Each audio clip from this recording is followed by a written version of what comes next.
Vibrant Vamsi గురువు గారిని కలుసుకునే అద్భుత అవకాశం ఈ నెల 23న హైదరాబాద్ లో. ఇప్పుడే కాల్ చేయండి. నమస్తే అండి, నేను మీ కీర్తి. మహాశివరాత్రి వచ్చేస్తుంది. ఇప్పుడు మనం మహాశివరాత్రి ప్రత్యేకత మరియు లింగోద్భవ కాలం విశిష్టత గురించి తెలుసుకుందాం. మహాశివరాత్రి హిందూ సంప్రదాయంలో అత్యంత పవిత్రమైన రాత్రి. ఈ రోజున లింగోద్భవ కాలం అంటే రాత్రి 12 గంటల సమయంలో ఎంతో ప్రత్యేకం. మహాశివరాత్రి ఫాల్గుణ మాసం కృష్ణపక్షం త్రయోదశి నాడు వస్తుంది. ఇది శివుని రాత్రిగా ప్రసిద్ధి పొందింది. ఈ రోజు అన్ని పూజలు, వ్రతాలు, అభిషేకాలు రాత్రిపూటే నిర్వహిస్తారు. పురాణాల ప్రకారం ఈ పవిత్ర రోజున శివుడు పార్వతితో వివాహం చేసుకున్నాడు. అదేవిధంగా బ్రహ్మ మరియు విష్ణువు ముందు శివుడు లింగ రూపంలో ప్రత్యక్షమయ్యాడు. అందుకే ఈ రోజున శివలింగాన్ని పూజించిన వారు మోక్షాన్ని పొందుతారు అని నమ్మకం. ఆధ్యాత్మిక మార్గాన్ని అనుసరించే వారికి శివుడు మౌనమైన కైలాసం అంటే ప్రశాంతత, నిశ్చలతకు ప్రతీకం.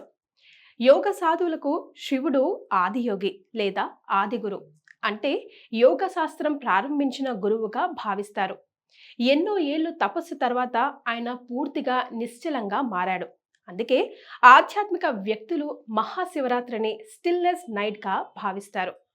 ఈరోజు ఉపవాసం పాటిస్తూ శివుణ్ణి ఆరాధిస్తే సాధారణంగా ఒక సంవత్సరం భక్తిపూర్వకంగా చేసే పూజ ఫలితం ఈ రోజుతోనే లభిస్తుందని నమ్మకం. పౌర్ణిమ రోజున చంద్రుడు సముద్రంలో అలజడి పెంచినట్లే మహాశివరాత్రి రోజున శివుడు శక్తిని పెంచుతాడు. ఈ రోజు శక్తివంతమైన రుద్రాక్ష ధారణ చేయడం ద్వారా శరీరంలో శక్తులను నియంత్రించి యోగ సాధనలో గొప్ప ఫలితాలను పొందవచ్చు. పురాణం ప్రకారం ఈ సమయానికి పరమేశ్వరుడు అనంత జ్యోతిర్లింగంగా అవతరించాడు. అందుకే రాత్రి 12 గంటల సమయంలో శివలింగానికి అభిషేకం చేయడం, భజనలు, ధ్యానం చేయడం అత్యంత శుభప్రదంగా ఉంటుంది. శివలింగం న్యాచురల్గా ఒక స్థిరమైన స్పిరిచువల్ ఎనర్జీ పాయింట్. శాస్త్రీయంగా చూస్తే దీని ఆకృతి, దీనిపై ద్రవ పదార్థాలు పోయడం ద్వారా వాతావరణంలో అయానిక్ బ్యాలెన్స్ మారుతుంది. దీనివల్ల ప్రపంచంలోని ప్రాణులన్నీ ఎనర్జీని బ్యాలెన్స్ చేయడంలో శివలింగం సహాయపడుతుంది. భక్తుల విశ్వాసం ప్రకారం ఈ సమయానికి భక్తి శ్రద్ధలతో శివుణ్ణి పూజించిన వారు పాప విమోచనం పొందుతారు. జీవితంలో ఉన్న అన్ని సమస్యలు తొలగిపోతాయి. ఆయుర ఆరోగ్యాలు మరియు ఐశ్వర్యం కలుగుతుందని నమ్మకం. శివలింగానికి పంచామృత అభిషేకం చేయడం ద్వారా అత్యంత పవిత్రంగా భావిస్తారు. శివుడిపై అభిషేకించిన పంచామృతాన్ని మనం ప్రసాదంగా తీసుకుంటాం కదా, ఆ పంచామృతంలో ఉన్న నీరు శరీరంలో చెడు శక్తులను తొలగిస్తుంది. ఇక పాలు మనసుని ప్రశాంతంగా ఉంచుతుంది. తేనె ఆరోగ్యాన్ని మెరుగుపరుస్తుంది. నెయ్యి ఐశ్వర్యాన్ని ఆకర్షిస్తాయని విశ్వాసం. ముఖ్యంగా బిల్వదళాలు సమర్పించడం శివుడికి ఎంతో ప్రీతికరమైనది. ప్రసిద్ధమైన బిల్వాష్టకం శివుడికి బిల్వదళాల ప్రీతిని, విశిష్టతను పొగుడుతుంది. కానీ బిల్వపత్రం అంత పవిత్రం ఎందుకు? సాధారణంగా మనకు తెలిసిన దాంట్లో బిల్వ వృక్షం వేల సంవత్సరాలుగా పవిత్రంగా పూజించబడుతోంది. శివుని పూజలో బిల్వదళాలు లేకుండా అభిషేకం అసంపూర్ణమని భావిస్తారు. కానీ బిల్వదళాలకు ఎన్నో అర్థాలు చెప్తున్నాయి. 3 ఆకులు కలిగి ఉంటే త్రిపత్రం అనేక సిద్ధాంతాలను సూచిస్తుంది. సృష్టి, స్థితి, లయం. మనుషుల్లో ఉండే 3 గుణాలు సత్వ, రాజస్, తమస్.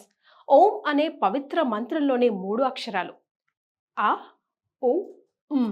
ఈ 3 ఆకులను మహాదేవుడికి 3 నేత్రాలుగా లేదా ఆయన చేతిలో ఉండే త్రిశూలంగా భావిస్తారు. కొందరు ఈ బిల్వ పత్రాలు శివుని రూపంగా కూడా భావిస్తారు. అందుకే శివుని పూజలో బిల్వ దళాలను సమర్పించడం అత్యంత శుభప్రదమని భక్తుల విశ్వాసం. మహాశివరాత్రి రోజున ఉపవాసం ఉండడం శరీరం శుద్ధి మాత్రమే కాదు, ఆధ్యాత్మిక శక్తిని కూడా పెంపొందిస్తుంది అని చెప్తూ ఉంటారు. ఉపవాసం అంటే భోజనం మానేయడం కాదండి. ఉప అంటే దగ్గరగా అని అర్థం. వాసం అంటే ఉండటం. శివుడికి ఉపవాసం చేస్తున్నామంటే శివుడికి దగ్గరగా ఉన్నామని అర్థం. శారీరకంగా మాత్రమే కాదు, మానసికంగా కూడా శివుడికి దగ్గరగా ఉండాలన్నమాట.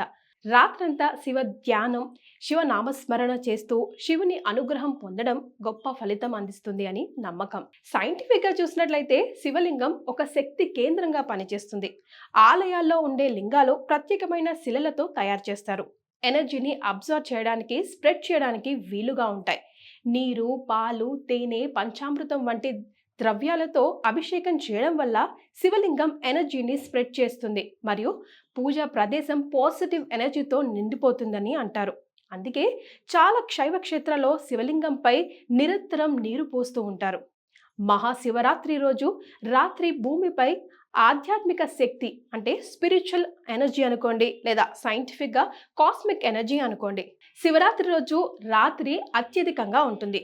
మనం నిటారుగా కూర్చొని మెడిటేషన్ చేయడం వల్ల ఆ శక్తిని గ్రహించవచ్చని యోగ సిద్ధాంతం చెప్తోంది.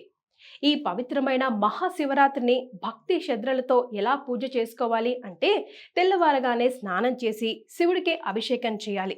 శివనామ స్మరణం చేస్తూ ఉపవాసాన్ని పాటిస్తూ రాత్రంతా జాగరణ చేసి భజనలు, శివ కథలు వినాలి. రాత్రి 12 గంటలకు లింగోద్భవ కాలంలో ధ్యానం చేయడం ద్వారా అత్యంత శక్తివంతమైన ఆధ్యాత్మిక అనుభూతిని పొందవచ్చు.